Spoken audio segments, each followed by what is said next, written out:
So you've got your Sony FX3 or your A7S III or your A7 IV, and you want to power it without losing internal battery, but you also don't want to be plugged into the wall charger to get the 9 volts needed to do so. So I've been asked several times on my channel about why I power my FX3 rig through the USB port instead of using a dummy battery, and is the USB-C port even powerful enough to power the FX3 without losing internal battery? And finally, a portable solution is here, and you no longer need to plug your camera into a power delivery wall charger. So this is a mini V-mount battery with USB-C ports and USB-A ports that can output PD, and it actually has enough power to output power to power your MacBook and your cell phone at the same time. And you can recharge it through USB-C, and even faster if you use your PD laptop charger on it. Also, these are no regular ports. The V99 has smart ports which adapt to delivering different power voltages like 12 volt, 9 volt, and 5 volt, which are powerful enough to power your camera. So let's check it out. This is the ZGCine V99 V-mount battery, and I've been using this battery on my FX3 rig, my aperture lights, and even to power some of my bigger professional cinema cameras on some of my paid jobs. So this has 2 USB-C ports and a USB-A port. Both of these ports output power delivery, which is known as PD. It also has a BP port on the bottom, which is how you power a cinema camera straight through the copper connectors on the bottom. It also has adaptive ports, so they depend on whatever you plug into it, and it has multiple protections and securities to prevent from short circuiting, overcharging, or over outputting power to whatever you're plugging into it. So both of the USB ports on here have multiple output voltages based on whatever the device is needed to power. So they have QC, which is quick charging, and they have PD, which is power delivery, which is like a laptop charger. The FX3 can accept up to a 9 volt 3 amp requirement. So in Sony's guide to the FX3, it says, "We recommend using a USB PD device that is compatible with an output of 9 volt 3 amp or 9 volt 2 amp. So what does all that mean? What is 2 amp, 3 amp? Like, what are all these different numbers and what do they mean? Well, think of it as a charging speed. So 2 amp is 2000 milliamp hours and 3 amp is 3000 milliamp hours. And since your battery is a 2000 milliamp hour battery, charging at 2 amp or 3 amp will be fine. So this is a fast charger from Samsung. It has a 9 volt 1.67 amp or 5 volt 2 amp output. This is a DJI charger for the Ronin 5 volt 3 amp, 12 volt 2 amp. This is a Samsung S20 charger, which has PD capabilities, and in this case, it can go 9 volt 2.7 amp. So who wants to be plugging in their camera to the wall though? So that's where something like this comes in really handy, because it can do what these wall chargers can do in a portable device.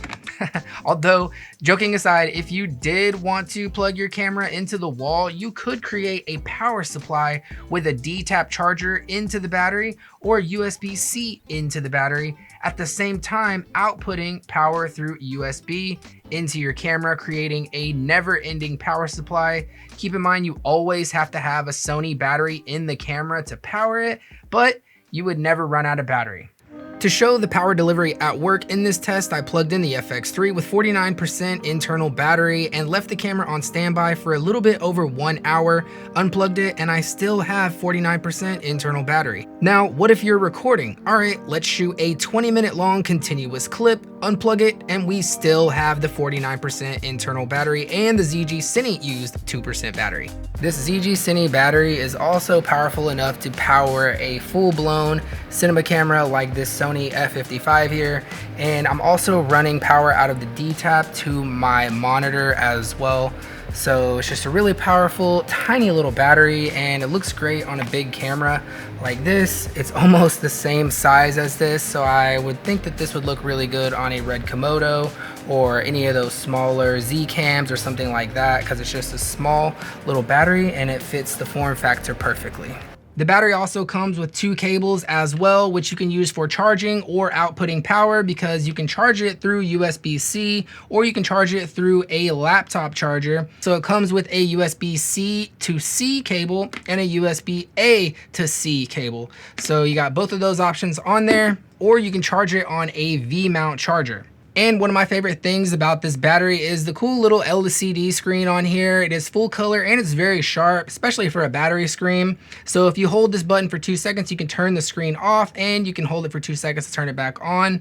And it's really, really nice screen. If you see some of my more expensive, like $300 batteries, that you can see that this screen is really sharp and easy to read. I use this mini V-mount plate from TILTA, which doesn't have any power connectivity on it, but it is the perfect size for a battery like this.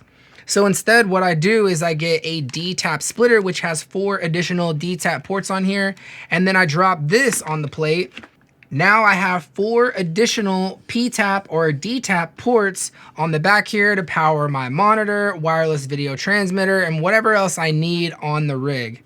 And then I power my actual FX3 rig through the USB-A or USB-C port on the actual battery itself to get me that higher power than this can deliver. Most V-mount batteries only have 1 D-tap and 1 USB, but this option will give you more power than the more expensive batteries, which only have 1 P-tap and 1 USB port. So how long does it take to charge this battery? Well, it takes about 3 hours and 30 minutes to fully charge it from completely dead. I've also taken this ZGCine battery on set, and it's actually powering this 19-inch monitor and my wireless video receiver right here, all through the USB port on the top and through the D-tap on the battery. You can get this battery on Amazon for $169, and I'll have links to everything down in the description below. This video is not sponsored by ZGCine, although they did send me this gear to review for free.